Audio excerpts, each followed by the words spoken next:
বানিয়েছি। প্রথমে দুটো কোয়াশ নিয়েছি, তারপর আলু ছোটো ছোটো করে কেটে কোয়াশও এইভাবে ছোটো ছোটো করে কেটে নিয়েছি। তারপর আলুগুলো একটু ভেজে নেব, হলুদ লবণ দিয়ে ঢেকে দেব।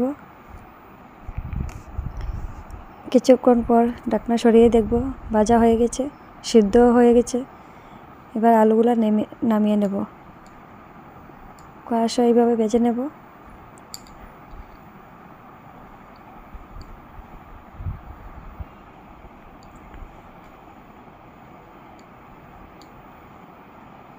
ঢেকে দেব। কিছুক্ষণ পর ঢাকনা সরিয়ে দেখব ভাজা হয়েছে কি না। হ্যাঁ, ভাজাও হয়ে গেছে, সিদ্ধ হয়ে গেছে। এবার নামিয়ে নেব, একসাথেই নামিয়ে নেব। তারপর একটা পেঁয়াজটা কুচি কুচি করে কেটেছি। আলু কোয়াশের মধ্যে সবগুলো মশলা দিয়ে দিয়েছি। দেখতেই পাচ্ছ কী কী মশলা দিয়েছি, সাধারণ মশলা। হাতা দিয়ে সবগুলো মিশিয়ে নেব।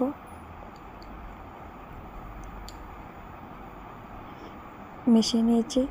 তারপর কড়াইতে তেল দিয়ে একটা শুকনো মরিচ আর কেটে রাখা পেঁয়াজ কুচি দিয়ে দেব। একটু ভেজে নেব, বেশি ভাজবো না, একটু ভেজে নেব।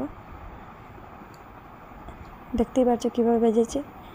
এবার সবগুলোকে ঢেলে দেব, ঢেলে দিয়েছি। এবার সবগুলোকে মিশিয়ে নেব।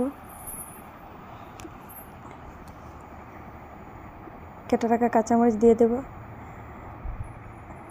এবার একটু জল দিয়ে ঢেকে দেব।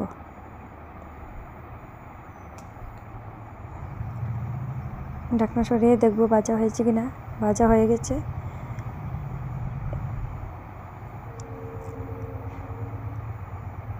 এবার একটু গরম মশলা দিয়ে দেব,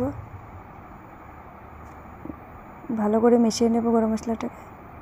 এবার দেখতেই পাচ্ছেন কীভাবে ভাজাটা হয়েছে, খেতেও ভীষণ ভালো লাগে। এবার নামিয়ে নেব।